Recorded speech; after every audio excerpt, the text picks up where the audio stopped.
ऐसे ही आप सभी बच्चे। तो आज की इस वीडियो में मैं आप सभी बच्चों को FYP semester third major paper 4 English का मोस्ट BVI क्वेश्चन बताऊंगा जो पेपर में आपको पूछा जाएगा।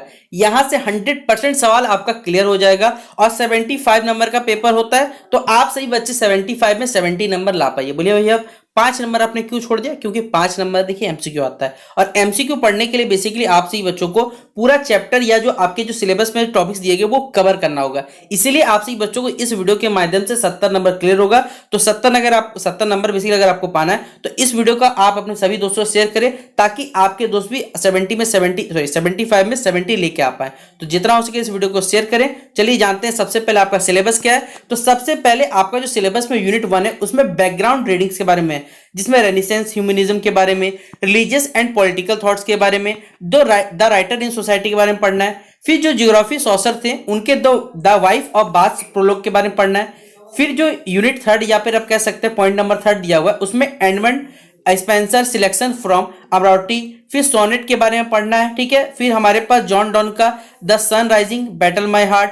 फिर यहाँ पर क्रिस्टोफर मार्लो डॉक्टर फॉस्टर्स के बारे में पढ़ना है। विलियम शेक्सपियर तो इंग्लिश में होगा ही, यहाँ पर बताया गया। विलियम शेक्सपियर मैकबेथ के बारे में पढ़ना है। विलियम शेक्सपियर की जो 12th नाइट है यहाँ पर जो सबसे ज्यादा क्वेश्चन पूछा जाता है ये यहाँ पर यूनिट नंबर 7 से पूछा जाता है। तो ये रहा फिलहाल आपसी बच्चों का सेमेस्टर थर्ड का मेजर पेपर 4 इंग्लिश का सिलेबस। अब आइए जानते हैं जो क्वेश्चन पेपर पूछा जाता है। सबसे पहले यहाँ जितने सवाल है ये सारे के सारे 15 मार्क्स के, ठीक है। लेकिन 15 मार्क्स में ये जो पहला वाला सवाल और ये दूसरा वाला सवाल है ये 1 मार्क्स का सवाल है और ये 5 नंबर का सवाल है। ठीक है, याद रखिएगा क्योंकि 5 नंबर का सवाल इसी तरह छोटा छोटा, जब 1 नंबर का आएगा तो 1 लाइन ही लिखना है या 1 वर्ड का लिखना पूछा जाएगा आपसे। यहाँ पर अगर 5 मार्क्स का है तो कम से कम 1 पेज लिखना, याद रखिएगा। 1 पेज से ज्यादा लगभग 2 पेज लिख दीजिए, कोई दिक्कत नहीं, लेकिन उतना भी ज्यादा मत लिखने जाइएगा और कम भी मत लिखिएगा वरना फिर कोई बच्चा बोले भैया 2 लाइन लिख दिया आंसर नहीं मिला, भाई नहीं मिलने वाला, याद रखिएगा। तो पहला सवाल पूछा गया कि who is called the bard of Avon. Bard of Avon basically किसे कहा जाता है यह बताना है। फिर write a briefly essay on the age of Chaucer. Geoffrey Chaucer का एज के बारे में आपको क्या करना है, ब्रीफली एसे लिख के यहां पर बताना पड़ेगा। फिर क्वेश्चन नंबर 3 पूछा गया है कि what are the main characteristics of Shakespeare play. जो शेक्सपियर का प्ले था, नाटक या नृत्य, नाटक जिसे सब कहते हैं, उसमें जो मेन कैरेक्टर्स थे उनके बारे में आपको बताना पड़ेगा। फिर अगला क्वेश्चन नंबर 4 पूछा हुआ है कि compare and contrast the character of Viola and Olivia in 12th night में जो बेसिकली वियोला और ओलिविया बेसिकली उनके कैरेक्टर को बेसिकली क्या करना है, कंपेयर करना, कंट्रास्ट करना, ये बताया गया। फिर अगला स्टेटमेंट दिया हुआ है कि doctor Faustus is a tragedy. Doctor foster basically क्या एक ट्रेजेडी है, किसके लिए, रेनेसेंस और रिफॉर्मेशन का। इसके बारे में आपको क्या करना है, कमेंट करना है या फिर इसके बारे में आप क्या कर सकते हैं यहाँ पर बता सकते हैं, ये बताया गया। क्वेश्चन नंबर 6 पूछा गया कि Macbeth as a tragical hero. Macbeth जो था एक पूरा ट्रेजिकल हीरो था, लेकिन कैसे, डिस्कस करके बताइए। और क्वेश्चन 7 पूछा गया कि write the critical appreciation of the wife of the bath still. जो the wife of the bath still इसमें क्रिटिकल एप्लीकेशन क्या था ये हमें बताना है। और क्वेश्चन नंबर 8 पूछा गया कि डिस्क्राइब इन डिटेल।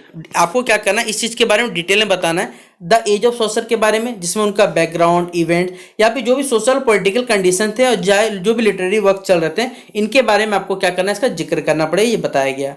तो ये तो टोटल थे जितने सवाल हमने आपको बताया। क्वेश्चन नंबर याद रखिएगा, ये जो क्वेश्चन 1 स्टार्ट हुआ ये 1 मार्क्स का था। क्वेश्चन नंबर जो 2 था बेसिकली हमारे पास वो 5 मार्क्स का था। ठीक है, ये हमें बता दिया। लेकिन इसके बाद का जितना क्वेश्चन है, क्वेश्चन नंबर 3 हो, 4 हो, 5 हो, 6 हो, 7 हो, 8 हो, ये सारे के सारे 15 मार्क्स से क्वेश्चन है। 15 मार्क्स का क्वेश्चन मतलब याद रखिएगा 3 पन्ना लिखना कंपलसरी, 3 पन्ना से कम नहीं चलने वाला। ठीक है, तो जितना ज्यादा हो सके लिखने की कोशिश करिएगा, लेकिन जितना लिमिट है 3 पेज उतना बोले गया उतना जरूर लिखिएगा वरना उतना आपको नंबर नहीं मिल पाएगा। अगला यहाँ से इंपॉर्टेंट सवाल और शुरू होता है हमारे पास, जिसमें पहला सवाल पूछा गया और ये सारे के सारे जो सवाल है वो आपके टॉपिक के हिसाब से, मतलब जैसे आपको यूनिट 1 में क्या पढ़ना है, रेनेसेंस के बारे में बेसिकली पढ़ना है, रेनेसेंस ह्यूमनिज्म के बारे में पढ़ना है, तो इसके बारे में जानेंगे, इसके क्या इन्फ्लुएंस होता है, यानी यूनिट के हिसाब से आपको पढ़ना पड़ेगा। तो यूनिट 1 में जो आपको टॉपिक था बैकग्राउंड रीडिंग, उसका जो इंपॉर्टेंट क्वेश्चन होगा तो व्हाट इज रेनेसेंस ह्यूमनिज्म और इसके जो डिफरेंट बेसिकली क्या कहा जाए या किस प्रकार आर्ट्स एंड लिटरेचर पे अपना प्रभाव डालते हैं या इन्फ्लुएंस करते हैं, ये हमें बताना है। फिर अगला सवाल है how does the stage court and the city. Stage court और सिटी बेसिकली किस प्रकार हमारे रेनेसेंस में जो समाज का कल्चर का निर्माण करता है या शेप देता है, ये हमें बताना है। ये क्वेश्चन नंबर 2 रहा। फिर अगला क्वेश्चन नंबर 3 है हमारे पास, explain the role of religious and political thought in the renaissance period. Renaissance period में बेसिकली जो रिलीजियस और पॉलिटिकल थॉट्स थे वो हमें बताना पड़ेगा। फिर क्वेश्चन नंबर 4 है discuss the renaissance ideas of love and marriage. Renaissance idea क्या थे लव और मैरिज को लेके, ये हमें एग्जांपल के थ्रू बताना है।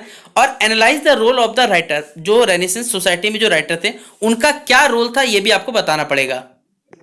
अगला क्वेश्चन है, मतलब अगला जो यूनिट 2 है आपका, जिसमें जियोफ्री सॉसर के बारे में पढ़ना है, जिसमें the wife of bath prologue में पहला सवाल जो आपको इंपॉर्टेंट करना है कि how does Geoffrey Chaucer represent women through the character. जो बेसिकली ज्योग्राफी सोचर है, the wife of bath prologue जो हमारे पास, इसमें वो अपने समाज में जो वोमेन्स का रिप्रेजेंटेशन है वो किस प्रकार करते हैं, ये पूछा गया। और ये VBI सवाल है, क्योंकि इससे जुड़ा हुआ सवाल पूछा जाएगा।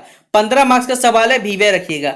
अगला सवाल है discuss the theme of the marriage, जो basically the wife of bath prologue है, इसमें मैरिज का क्या थीम था, ये हमें बताना है। फिर ज्योग्राफी सॉसर जो है हमारे पास, वह सटायर मतलब एक तंज कसते हैं या तर्क कसते हैं the wife of the Bath prologue के द्वारा, किस प्रकार ये हमें बताना है। ठीक है, अगला क्वेश्चन हमारे पास है analyse the narrative style and language of the wife of bath prologue में बेसिकली जो नैरेटिव स्टाइल था या लैंग्वेज था, उसको आपको क्या करना, एनालाइज करने बोला गया। और ये पूरा सारा जितना क्वेश्चन था ये यूनिट नंबर 2 का था। अगला हमारे पास है एडमंड स्पेंसर के बारे में, सिलेक्शन फ्रॉम अमरोती के बारे में, जिसमें सोनेट यहां पर बताया गया है।